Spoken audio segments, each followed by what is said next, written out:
ఆ రోజు తన కారణంగా అభి నన్ను చాలా తిట్టాడు. అదేంటంటే ఆ రోజు నేను వీళ్ళ గదిలోకి వచ్చాను. వీళ్ళ పెళ్లి ఫోటోను నేను సరిగ్గా మధ్యలో కట్ చేశాను. పాప అభి చాలా బాధగా ఉన్నాడు.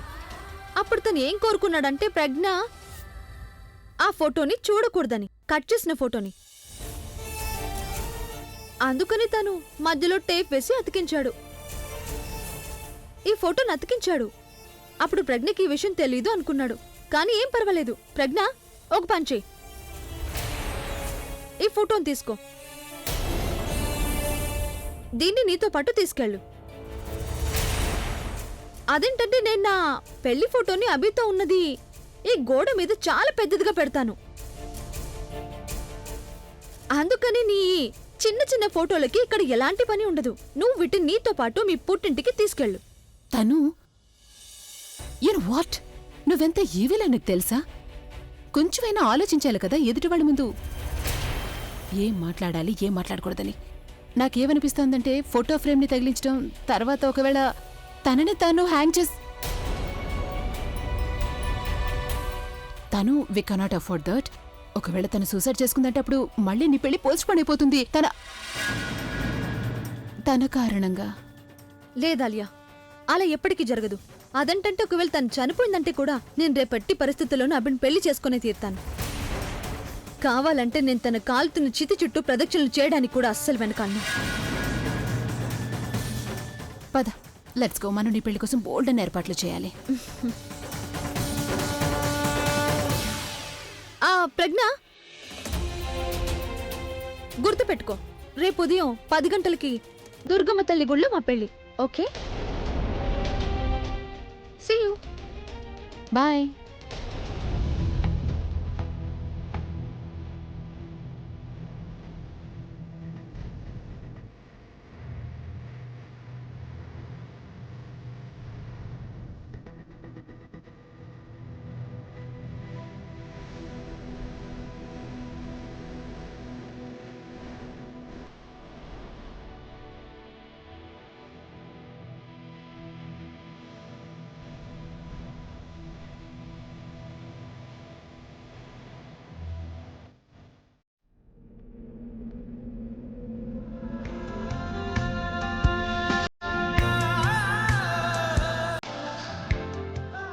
సార్, ఒక విషయం చెప్పనా? మీ భార్య ఉన్నారు కదా, మిమ్మల్ని వదిలేసి ఎక్కడికి పారిపోరు. నేను ఆకాశంలో ఉన్న అన్ని తారల్ని లెక్క పెట్టగలను, కానీ మీ కన్నీళ్ళను మాత్రం చూడాలనుకోవడం లేదు. మీరు ఏడవకండి. మీరు ఏడిస్తే నేను కూడా ఏడుస్తాను.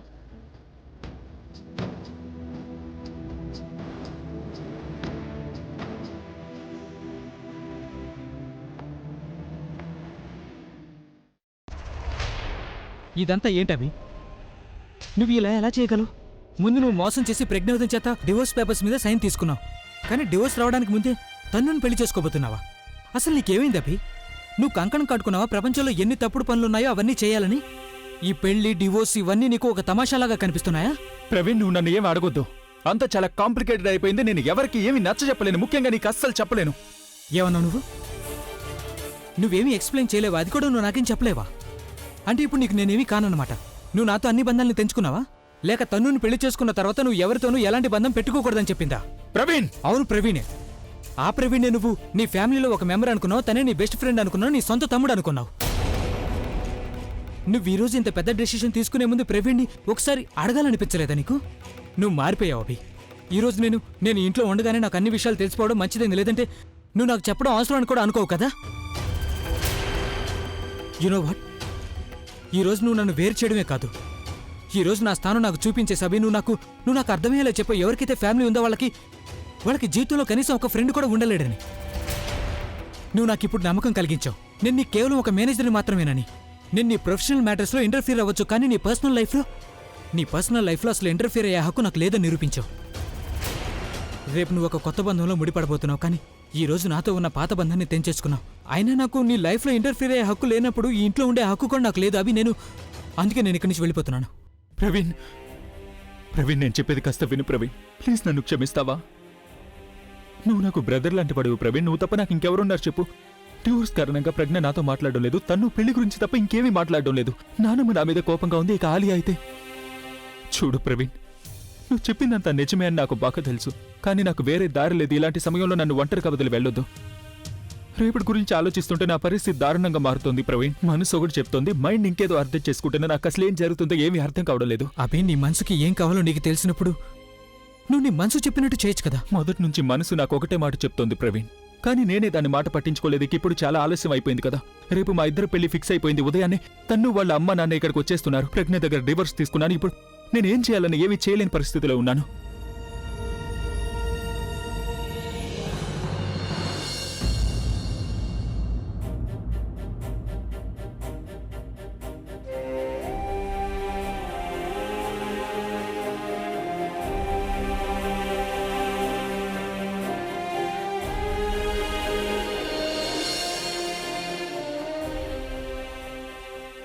లేదమ్మమ్మ.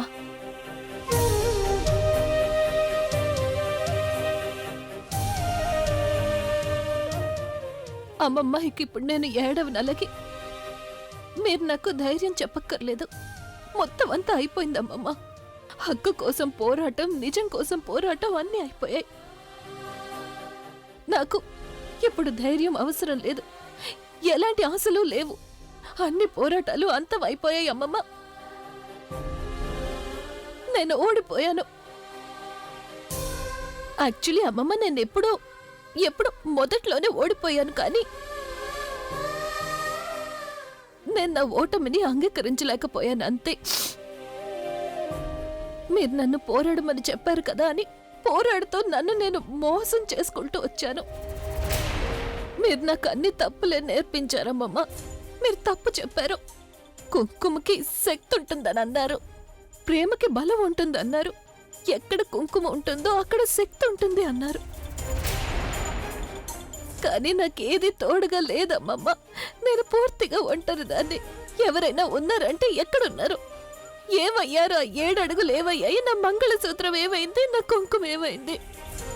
అమ్మమ్మ, ఇవన్నీ వదిలేయండి. కనీసం నా వాళ్ళు కూడా నాకు తోడుగా లేరు ఈరోజు. ఉన్న ఒక్కగానొక్క చెల్లెలు, తను కూడా నన్ను వదిలేసి వెళ్ళిపోయింది. అమ్మ తోడుగా ఉండాలనుకున్నా తనేమీ చేయలేని పరిస్థితుల్లో ఉంది. నాకు ఎవరైనా ఏమైనా సహాయం చేయడానికి ప్రయత్నిస్తే వాళ్ళు కూడా సమస్యల్లో ఇరుక్కుపోతున్నారు.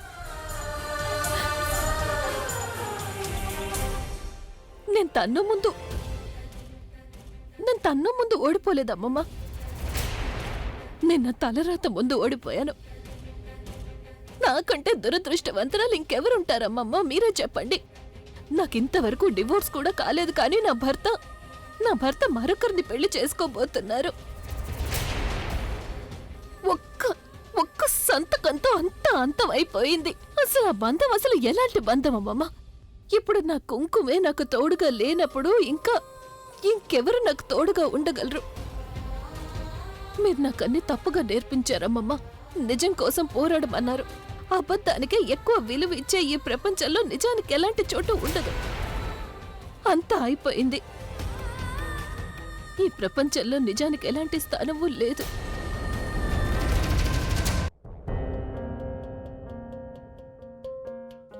లేదమ్మా ప్రజ్ఞ, లేదు. అది నిజం కాదు.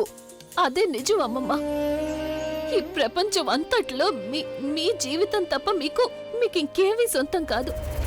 అసలు ఆయన నాకు సొంతం కాదు అన్నప్పుడు నేను ఆయన కోసం ఎందుకు పోరాడాలి? ఆయన తన్నుని పెళ్లి చేసుకోబోతున్నారు అమ్మమ్మ. అంత అంతమైపోయింది. ఏమీ అంతమైపోలేదు. ఇప్పటికీ నీలో కోపం అనేది ఉంది. ఇక ఈ కోపమే నాకు చెప్తోంది నువ్వు ఇంకా ఓటమిని అంగీకరించలేదని. నీ కోపమే నాకు చెప్తోంది నువ్వు ఇంకా ఓడిపోలేదు అని. నీ కోపమే నాకు చెప్తోంది నువ్వు ఇప్పటికీ పోరాడగలవు, అలాగే గెలవగలవు కూడా.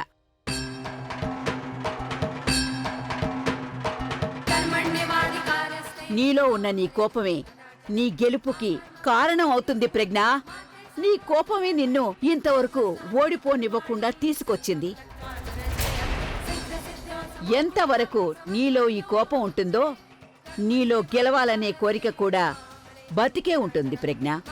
నేను ఈ క్షణం నీకు ధైర్యం చెప్పడం గాని తోడుగా నిలబడాలని అనుకోవడం లేదు. నేను నీకు కేవలం ఒకటే చెప్తాను.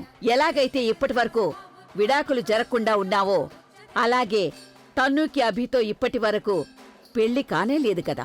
ఎప్పటి వరకు అయితే తనకి పెళ్లి కాకుండా ఉంటుందో అప్పటి వరకు నువ్వు ఓటమిని ఏమాత్రం అంగీకరించకూడదు. ప్రజ్ఞ, నీ దగ్గర ఇప్పటికీ సమయం ఉంది. పెళ్లి జరగడానికి ఇంకా టైం ఉంది. నువ్వు తలుచుకుంటే ఏమైనా చెయ్యగలవు ప్రజ్ఞ, ఏమైనా చెయ్యగలవు. ఏం చెయ్యాలమ్మమ్మ? డివోర్స్ పేపర్స్ మీద సంతకాలు అయిపోయాయి, పెళ్లి ఏర్పాట్లన్నీ పూర్తయిపోయాయి, తను వాళ్ళ ఫ్యామిలీ కూడా వచ్చేస్తోంది. ఇంకా నేనేం చేయగలను? జరగని దాని గురించి నువ్వు అసలు ఎందుకు ఇంతలా ఆలోచిస్తున్నావు? ఏదైతే జరిగిపోయిందో దాని గురించి ఆలోచించు. నువ్వు నీ కళ్ళను మూసుకుని నీకు అభికి జరిగిన పెళ్లిని తలుచుకో. మీరిద్దరూ వేసిన 7 అడుగులు మాత్రమే ప్రతి సమస్యలోనూ నిన్ను అలాగే అభిని అన్ని పరిస్థితుల్లోనూ ఒకటిగా కలిపి ఉంచింది. మీ మధ్య ప్రేమ ఉన్నా ద్వేషం ఉన్నా ఇంతవరకు మీరిద్దరు కూడా కలిసే ఉన్నారు కదా. అభి నీ భర్త ప్రజ్ఞ. అలాగే అభి తన్ను మెళ్ళో తాళి కట్టేంత వరకు తాను నీకు మాత్రమే భర్త అవుతాడు. తన్ను నీ భర్త లాగేసుకోలేదు, నువ్వే అభిని తన సొంతం అవ్వనిస్తున్నావు. అరే, తన్నుతో పెళ్ళైతేనే వాడు తనకి భర్త అవుతాడు కదా ప్రజ్ఞ. కానీ పెళ్లి కావడానికి ముందు నువ్వు నీ భర్తని తనకెందుకు ఇచ్చేస్తున్నావు? ఓడిపోవడానికి ముందే ఎందుకు ఓటమిని అంగీకరిస్తున్నావు? కానీ సావిత్రి తన భర్త ప్రాణాలను యమధర్మరాజు తన వశం చేసుకున్నాడు. అయినా సావిత్రి తన భర్త ప్రాణాలను వదల్లేదు. తను పోరాడింది యమధర్మరాజుతో. పోరాడి తన భర్త ప్రాణాలను తిరిగి సంపాదించుకుంది. కాని నువ్వు బతికుండగానే నీ భర్తను వదిలేస్తున్నావు, అవునా? నువ్వు వేసిన 7 అడుగులు ఇంతవరకు కూడా నీకు తోడుగానే ఉన్నాయి కదా. ఎప్పటివరకైతే తన్ను వాడితో 7 అడుగులు వెయ్యకుండా ఉంటుందో అంతవరకు నువ్వు పోరాడుతూనే ఉండు. ఎంతవరకంటే ఒకటి నువ్వు ఓడిపోయేంత వరకు, లేకపోతే గెలిచేంత వరకు పోరాడుతూనే ఉండు.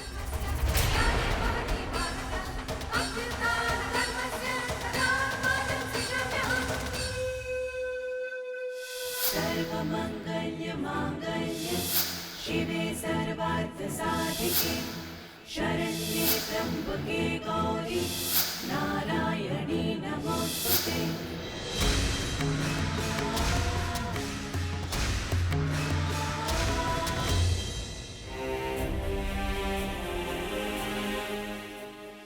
అభి, ఒకవేళ అంతా నీ చేయి జారిపోయింది, నీ లైఫ్ కూడా అంతా చేయి జారిపోయింది అనుకుంటే ఈ రోజు రాత్రి నీకు ఆఖరి రాత్రి అవుతుంది. నువ్వు నీ మనసు మాట విని ఏమైనా చెయ్యాలనుకుంటే అది ఈ రోజే చెయ్యాలి. అభి, ఈరోజు నువ్వు ప్రజ్ఞావతంతో పాటు కలిసి ఉండాలి. ప్రజ్ఞావతన పైకి చూడటానికి బాధలేనట్టు కనిపిస్తుంది, కానీ నిజానికి నీకంటే ఎక్కువ తను బాధపడుతుంది. ఈ టైంలో తనకి నీ అవసరం చాలా ఉంది. ఈ రోజు రాత్రి నువ్వు తనతో పాటే ఉండాలి. ప్రవీణ్ చెప్పింది నిజమే. నేను నా మనసుకి నచ్చినట్టు చేయడానికి ఇదే నా ఆఖరి రాత్రి అవుతుంది. నేను ఈ రోజు రాత్రి ప్రజ్ఞతో కలిసి ఉండాల్సిందే. అభి, నువ్వు ఇక్కడ కనిపించడం మంచిదైంది. నేను ఇద్దరు కొంచెం మాట్లాడాలి పదా. తను చాలా రాత్రి అయింది, మనం రేపు ఉదయం మాట్లాడుకుందాం. అభి, రేపు మన ఇద్దరికి పెళ్లి కదా, నేను ఇప్పుడే మాట్లాడాలి. కమ్ నౌ, పదు నాతో పాటు. ఇలా చూడు అభి, నేను దీన్ని మన పెళ్లి కోసం సెలెక్ట్ చేసుకున్నాను. ఎలా ఉంది? బాగుంది కదా అభి? నేను దీన్ని వేసుకొని చూపిస్తాను, ఇంకా చాలా బాగుంటుంది. లేదు, తను ఇప్పుడు చాలా రాత్రి అయిపోయింది, రేపు ఉదయం వేసుకొని చూపించు. ఏంటి రాత్రి అయిపోయింది అభి? ఈ ఎగ్జైట్మెంట్ లో నాకు రాత్రి అంతా నిద్ర పట్టేలా లేదు. 5 నిమిషాలు వెయిట్ చేయి ప్లీజ్. కానీ తను నేను చెప్పాను కదా ఇప్పుడు కదా రేపు ఉదయం చూస్తానని. నీకొకసారి చెప్తే అర్థం కదా ఏంటి?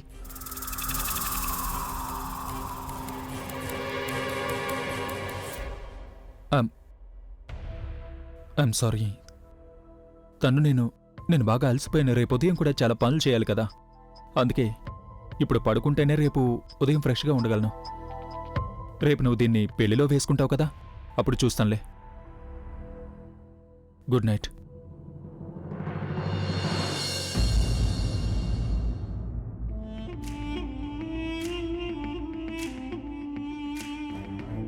చూసావా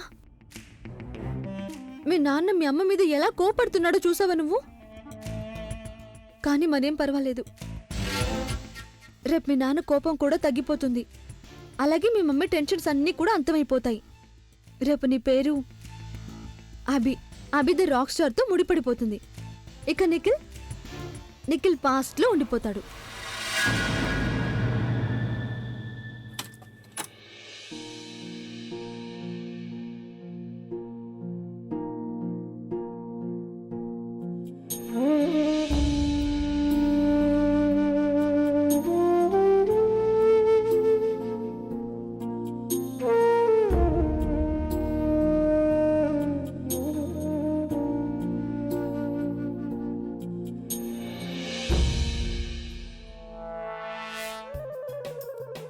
కాక్ కాక్ కాక్ ఎందుకు కాక్ కాక్ కాక్ కాక్ అని అరుస్తున్నారు? అక్కడ కాక్రోచ్ ఉంది.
వెళ్ళిపోయింది.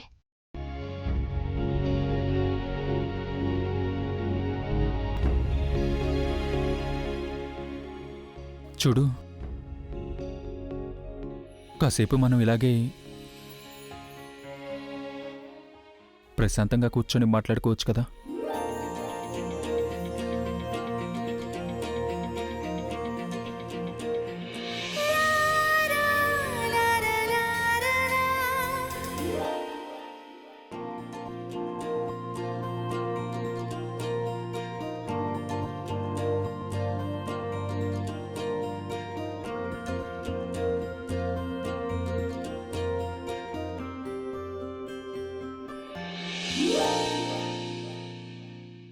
నీకు మన మొదటి కలయిక గుర్తుందా? నువ్వు సూసైడ్ చేసుకోవడానికి వెళ్ళినప్పుడు నేను నిన్ను కాపాడాను కదా. నేను ఆ రోజే మీతో చెప్పాను కదా నేను సూసైడ్ చేసుకోవడానికి వెళ్ళలేదని. చావడానికి వెళ్ళలేదు, కానీ స్విమ్ చేయడం కూడా రాదు కదా నీకు. నువ్వు చావబోతుంటే నేనే కదా నిన్ను కాపాడాను. అవును, అప్పుడు మన ఇద్దరికీ ఎలాంటి పరిచయం లేదు, కానీ మన మధ్య ఏదో కనెక్షన్ ఉందనిపించింది. నేను నిన్న ఆ రోజు నా చేతులతో ఎత్తుకుని నా కౌగిట్లోకి తీసుకున్నప్పుడు చూస్తూ ఉండిపోయాను. నేను నిన్ను మళ్ళీ ఒకసారి అలా ఎత్తుకోవచ్చా?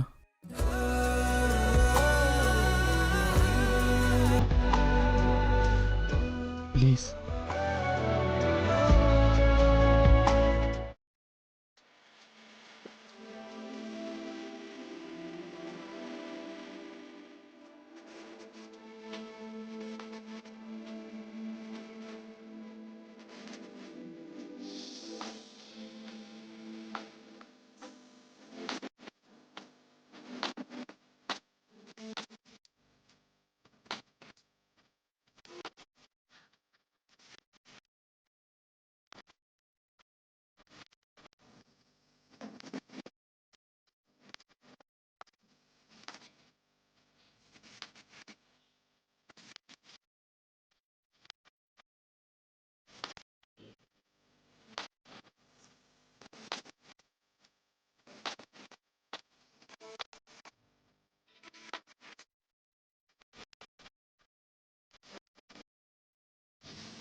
నేను వెళ్ళా. ఒక్క నిమిషం.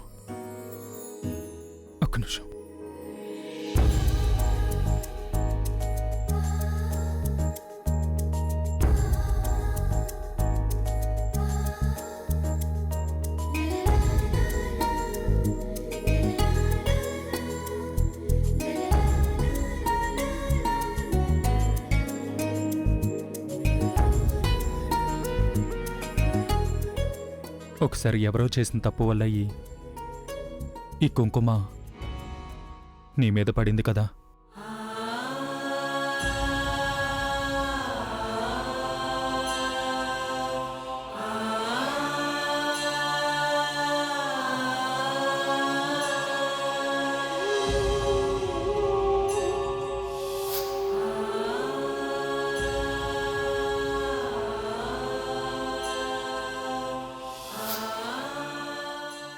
ఇక నేను వెళ్ళ ఒక్క నిమిషం ప్లీజ్